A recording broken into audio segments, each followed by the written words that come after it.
నమస్తే. ఇన్నాళ్ళు నన్ను సపోర్ట్ చేస్తూ, ఎంకరేజ్ చేస్తూ మీ ప్రేమని నాకు అందిస్తున్న ప్రతి ఒక్కరికి కృతజ్ఞతలు. అలాగే ఈ వీడియో కూడా ఖచ్చితంగా మీకు ఉపయోగపడుతుంది. లైక్, షేర్ అండ్ సబ్స్క్రైబ్ చేసి మీ సపోర్ట్‌ని నాకు అందించండి. అలాగే ఈ వీడియో పట్ల మీకున్న అభిప్రాయాన్ని కామెంట్ సెక్షన్‌లో కామెంట్ చేసి తెలియజేయండి. ఇప్పుడు వీడియోని చూద్దాం. నమస్తే, వెల్కమ్ టు అవర్ ఛానల్. నేను పద్మిని. ప్రస్తుతంతో పాటు ప్రముఖ ఆధ్యాత్మికవేత్త, ప్రముఖ న్యూమరాలజిస్ట్, లక్ష్మీ నరసింహస్వామి ఉపాసకురాలు శ్రీమతి స్రవంతి గారు మనతో పాటు ఉన్నారు. మాట్లాడదాం. నమస్తే అక్క. నమస్తే పద్మిని. అక్క, ఇవాళ రేపు చాలా కాల్స్ వస్తూ ఉన్నాయి. అది అడ్రస్ చేయడం కూడా ఇబ్బందిగానే అనిపిస్తుంది. ఎవరికి అట్లాంటి కష్టం రాకూడదు అని అనిపిస్తుంది. అదే ఇల్లీగల్ అఫైర్స్ అనేవి సర్వసాధారణం అయిపోయి ఇట్ ఇస్ లైక్ చాలా కామన్ విషయంగానే పరిగణిస్తున్నారు అని అనిపిస్తుంది. ఎందుకంటే అంత కామన్ అయిపోయింది ఆ సమస్య కదా. నీకు వస్తాయి కదా కాల్స్ ఆబ్వియస్ గా. అసలు వినడానికి కూడా చాలా జుగుప్సాకరంగానే అనిపిస్తుంది, భయంగా అనిపిస్తుంది. అయ్యో, సమాజం వెంట వెళ్ళిపోతుంది. అసలు సొసైటీకి భయపడకపోతే మనిషి చాలా వికృత చేష్టలు అనేవి బయటపడతాయి. అందుకే భగవంతుడు మనిషిని సంఘజీవిగా ఉండాలి అని చెప్పింది. ఎందుకు అంటే అయ్యో సంఘంలో మన పేరు పోతుంది, పరువు పోతుంది అనే ఫీలింగ్ ఉంటే ఆటోమేటిక్ గా మంచి చేస్తాం.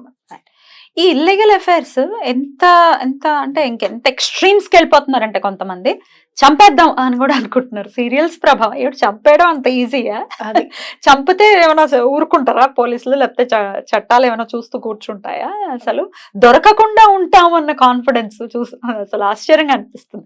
సినిమాల ఎఫెక్ట్స్, సీరియల్ ఎఫెక్ట్స్ ఖచ్చితంగా దొరుకుతాడు. దొంగ అనేవాడు దొరికి తీరుతాడు, అందులో క్రిమినల్ దొరుకుతాడు. అనవసరంగా జీవితాలు నాశనం అయితే. సరే, ఇట్లా విపరీతంగా ఆలోచించేటటువంటి పరిస్థితి ఉండబట్టే ఇల్లీగల్ లోకి వెళ్ళటం అనేది జరుగుతుంది. మరి ఇల్లీగల్ అఫైర్ లో ఉన్నారు మా హస్బెండ్ లేక మా వైఫ్ ఉన్నారు, వాళ్ళు బయటపడాలి దీని నుంచి అని అడిగే వాళ్ళు కూడా ఉంటారు ఓపెన్ గానే. అందుకే నేను మీకు ఒక వీడియోనే చేద్దాము, సో దట్ చాలా మంది చెప్పుకోలేరు కదా, ఫోన్ చేసి ఏం చెప్తాము. కొంతమంది భయపడుతూ ఉంటారు, ఫోన్ మేమేమైనా వీడియోలో చెప్పేస్తాను నన్ను అడుగుతారు, వీడియోలో చెప్తారండి ఇది అని. అట్లా మీ పర్మిషన్ లేకుండా అసలు అయినా పర్సనల్ విషయాలు ఎందుకు చెప్తానండి, అలా కంగారు పడద్దు. ఇట్లాంటి సమస్యలు చాలా మంది ఫేస్ చేస్తున్నారు కాబట్టి ఇంకా సరే మాట్లాడదామని మిమ్మల్ని అడుగుతున్నాను అక్క. మీరు అన్యదా భావించకుండా చెప్పండి అక్క, దీనికి ఏమైనా పరిష్కారం ఉందా? తప్పకుండా చెప్తాను పద్మిని.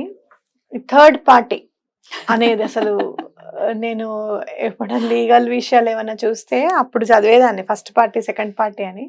ఎక్కువగా ఈ మధ్య వినేది థర్డ్ పార్టీ ఇన్వాల్వ్మెంట్. ఎంత అంటే అసలు దానికి ఒక మేకప్ వేసి లివింగ్ ఇన్ రిలేషన్షిప్ అని పెట్టి, అది బైగమీ కాదు, నేనేం మ్యారేజ్ చేసుకోలేదు, నేను మామూలుగా కలిసి ఉంటున్నాను అంతే అని చెప్పడం అనేది చాలా ఫ్యాషన్ అయిపోయింది ఈ రోజుల్లో. అండ్ ఆ రిలేషన్ ఉండడము అనేది సర్వసాధారణంగా ఫీల్ అయ్యే స్థితికి వచ్చేసారు ఇప్పుడు. నేను చూసుకుంటున్నాడు కదా, నేను చూస్తున్నాడా, నీకు పెడుతున్నాడు, తల్లిదండ్రులు అడుగుతారు అనమాట క్వశ్చన్, నీకు పెడుతున్నాడా భోజనం, నీకు చూస్తున్నాడా, వాడు మగవాడు, వాడు ఏమన్నా చేయొచ్చు. ఇట్లాంటివన్నమాట. ఇలాంటివన్నీ విని విని విని నాకు అనిపిస్తుంది అసలు ఎక్కడికి వెళ్ళిపోతుంది సొసైటీ. అసలు మన పిల్లలు జాగ్రత్తగా బ్రతకగలుగుతారా లేదా, రేపు పెళ్లిళ్ళు చేయాలంటే కూడా భయంగా ఉంది పద్మిని, నిజంగా చెప్పాలి అని అంటే. అలా థర్డ్ పార్టీతో ఏమైనా మీరు ఇబ్బంది పడితే బయాస్డ్ గా లేకుండా మనం మాట్లాడుకుంటే ఆడవాళ్ళు కూడా ఇట్లా చేస్తున్న వాళ్ళు ఉన్నారు.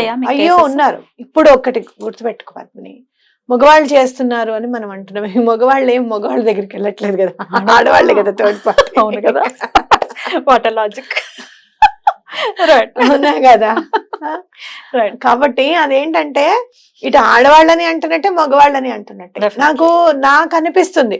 ఆడదానికి ఎందుకు భగవంతుడు శీలము అనేది ఆడదానికి ఎక్కువగా ఎందుకు అనేది ఇంపార్ట్ చేశారు అని అంటే, స్ట్రిక్ట్ గా ఉండగలిగేది ఆడది.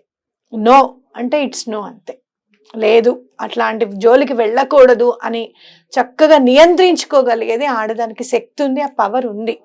కాబట్టి అలా ఇంకోళ్ళ జీవితంలోకి నేను వెళ్ళకూడదు, నేను తొంగి చూడకూడదు అని కనుక ఆడది కరెక్ట్ గా ఉంటే ఏ మగవాడికి ఆ ఛాన్స్ రాదు కదా, అవునా కదా. కాబట్టి ఆడదానికి అందుకనే ఆ పవర్ ఉంది కాబట్టి నువ్వు స్ట్రాంగ్ గా ఉండాలి, నువ్వు వేరే వాళ్ళ జీవితాలకు వెళ్ళకూడదు. శీలము అనేది ఆడదానికైనా అని అడుగుతారు నన్ను కొంతమంది.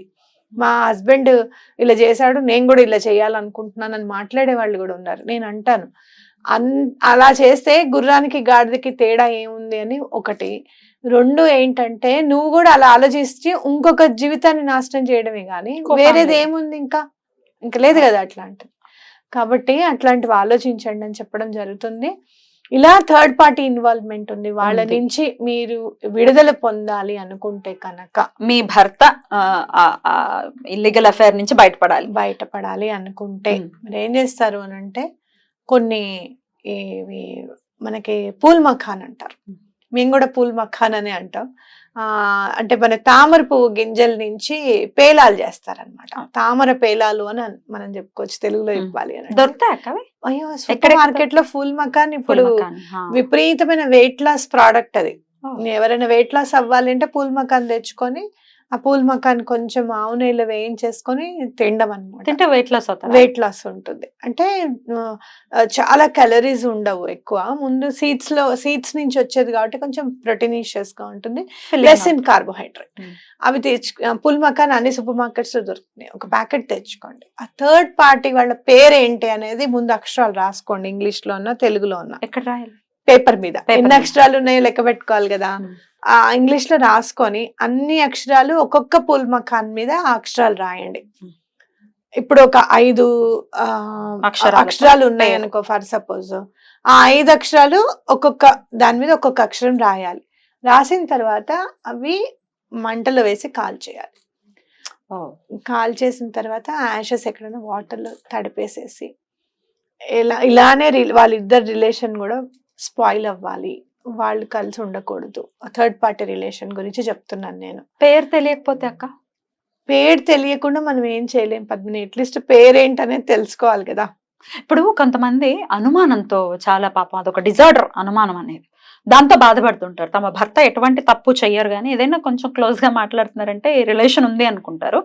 వాళ్ళ పేరే రాసేయడానికి ఒకవేళ ప్రయత్నిస్తే, అలా రిలేషన్ లేకుండా రాసినా ఇది పనిచేయదు. రిలేషన్ ఉండి రాస్తేనే పనిచేస్తుంది. అండ్ పేరు కంపల్సరీ ఉండాలి. అనుమానంతో ఏం చేసినా ఆ అనుమానం పెనుభూతం మిమ్మల్ని మింగేస్తుంది కానీ వాళ్ళని ఏమీ చేయదు. అర్థమైందా? ఏం చేసినా భగవంతుడు అనేవాడు ఉన్నాడు కదా, ఏది కరెక్ట్ ఏది రాంగ్ అనేది తప్పకుండా ఆయన చూస్తాడు. ఇది కాల్ చేసినందువల్ల అవతల వాళ్ళు తప్పు చేస్తే తప్పించి ఆ రిలేషన్ బ్రేక్ అవడానికి ఏమి ఉండదు. ఇప్పుడు వాళ్ళిద్దరు ఫ్రెండ్స్ అనుకో పద్మిని, ఏం కాదు, జస్ట్ ఫ్రెండ్స్, వాళ్ళకి ఎలాంటి రిలేషన్షిప్ లేదు, ఒక ఫ్రెండ్షిప్ తప్పించారంటే అది ఏం రిలేషన్ బ్రేక్ అవ్వదు. ఒకవేళ పేరు తెలియకపోతే మాత్రం పేరు తెలుసుకోవాల్సి ఉంటుంది. రాసేసి అవి కాల్ చేసి ఆ యాషెస్ ఏవైతే ఉంటుందో, బూడిద ఏదైతే ఉంటుందో అది వాటర్ లో కలిపేసేయండి, ఎక్కడైనా చెట్లలో వేసేసేయండి. తప్పకుండా ఆ రిలేషన్ అనేది స్పాయిల్ అవుతుంది. పడుతుందాక పూల్ మఖాని మీద అక్షరం పడుతుందా? పెన్తోనే రాయాలి, పెన్తోనే రాయాలి, పడుతుంది. మీరు ఏం చేస్తారంటే, ఇలాంటి ఐడియాలు మీరు ఏం చేస్తారంటే పైలట్ పెన్ తెచ్చుకోండి, స్కెచ్ పెన్ తెచ్చుకోండి. స్కెచ్ పెన్ అయితే ఏం ఇట్లా గట్టిగా హోల్ పడదు. ఓకే, స్కెచ్ పెన్ తో రాసేసేయండి. ఏ కలర్ పెన్ తో? ఏదైనా బ్లూ పర్వాలేదు, blue it's okay, no problem. ఏ టైంలో చేయమంటారు దీన్ని? Morning hours. ఇంట్లో ఎవరైతే థర్డ్ పార్టీ రిలేషన్ మెయింటైన్ చేస్తున్నారో వాళ్ళ ఇంట్లో లేనప్పుడు చేయండి, వాళ్ళకి డౌట్ రాకుండా ఉంటుంది కాబట్టి చేయండి. మాక్సిమం గా ఆ రిలేషన్ మాత్రం బ్రేక్ అవుతుంది ఖచ్చితంగా. ఎన్నిసార్లు చేయాలక్క ఇది? ఇట్లా మీ ఇంటెన్సిటీ ఒక్కసారి సరిపోతుంది. చేసేవాళ్ళు తప్పకుండా చాలా చేస్తారు. కోపం ఉంటుంది, ద్వేషం ఉంటుంది, భర్తని భార్యని వదిలేలేరు, పిల్లలు ఉన్నారని దిగమింగుకొని బ్రతకాల్సిన పరిస్థితే కదా. మా బాప చెప్పేదంటే, మా బామ్మని బాప అంటాం కదా, భార్య దేన్నైనా దానం చేస్తుంటే గానీ భర్తృదానం చేయలేదు. అసలు భర్తని ఇంకొకళ్ళకి అప్పచెప్పడము అని అంటే ప్రాణం అయినా అప్పచెప్పగలుగుతుంది కానీ భర్తని అప్పచెప్పలేదని అనేది మా పాప. కాబట్టి అలాంటి సిచ్యుయేషన్ లో చాలా ఇంటెన్సిటీతోనే రాస్తారు. ఒకసారి చేస్తే సరిపోతుంది నాకు తెలిసి. ఇంకా మీకేమన్నా అట్లా కాదు అని అనిపిస్తే గనక ఇంకో రెండోసారి కూడా ప్రయత్నించి చూడండి. ఈ రోజులు ఏమైనా ఉన్నాయా పర్టికులర్ గా ఈ డేస్ లో చేయాలి అని? అట్లా ఏం లేదు పద్మిని. ఏ రోజు మనము ఇవాళ నిన్నటి నుంచి మీరు బాధపడుతున్నారు, నిన్ననే తెలిసింది అనుకో ఫర్ సపోజ్, ఓ 2 రోజుల తర్వాత ఈ వీడియో చూసారు, అదే మంచి టైం కదా, చేసేయండి. అట్లా ఫుల్ మకాన్ తెచ్చుకొని చేసేసేయండి. అది అలా ఇలాంటి తప్పుడు అన్నీ కూడా ఉండకూడదు. అలాంటివి ఏమన్నా ఉంటే గనక భగవంతుడి దయ వల్ల అవన్నీ కూడా వెళ్ళిపోవాలా.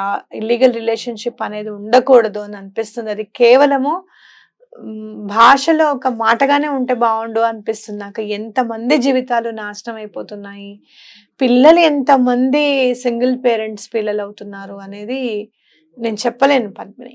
ఒకవేళ గనక ఇది చేసిన తర్వాత కూడా మీకు ఇంకా ఎటువంటి ఇంకా కనపడలేదండి మాకు రిజల్ట్ అంటే తప్పకుండా నన్ను కాంటాక్ట్ చేయండి. ఏం చేస్తే బాగుంటుంది అనేది మనం ఆలోచన చేద్దాం. అంటే మీ డేట్ ఆఫ్ బర్త్ కానీ లేకపోతే సిగ్నేచర్ లో ఉండేటటువంటి ఇబ్బందులు కూడా ఇబ్బందులు చూస్తాను. కొన్ని పారానార్మల్ రెమెడీస్ కూడా నేను చేసేస్తాను. అంటే ఆ రిలేషన్ వదిలిపోవడానికి అనేది చేసేస్తాను. ఎందుకంటే ఒక ఫ్యామిలీ నిలబడుతుంది అని అంటే నాకు కూడా సంతోషమే కదా. తప్పకుండా అప్పుడు కాంటాక్ట్ అవ్వండి. ఇది పవర్ఫుల్ రెమెడీ. ఎవరైనా డబ్బులు తీసుకొని వాళ్ళ పేరు తీసుకోరండి, నేను ఇస్తాను. ఇంకా కాకపోతే ఇంకా ఏమైనా రెమెడీస్ ఏమైనా చెప్పడానికి ట్రై చేస్తాను. తప్పకుండా అక్క.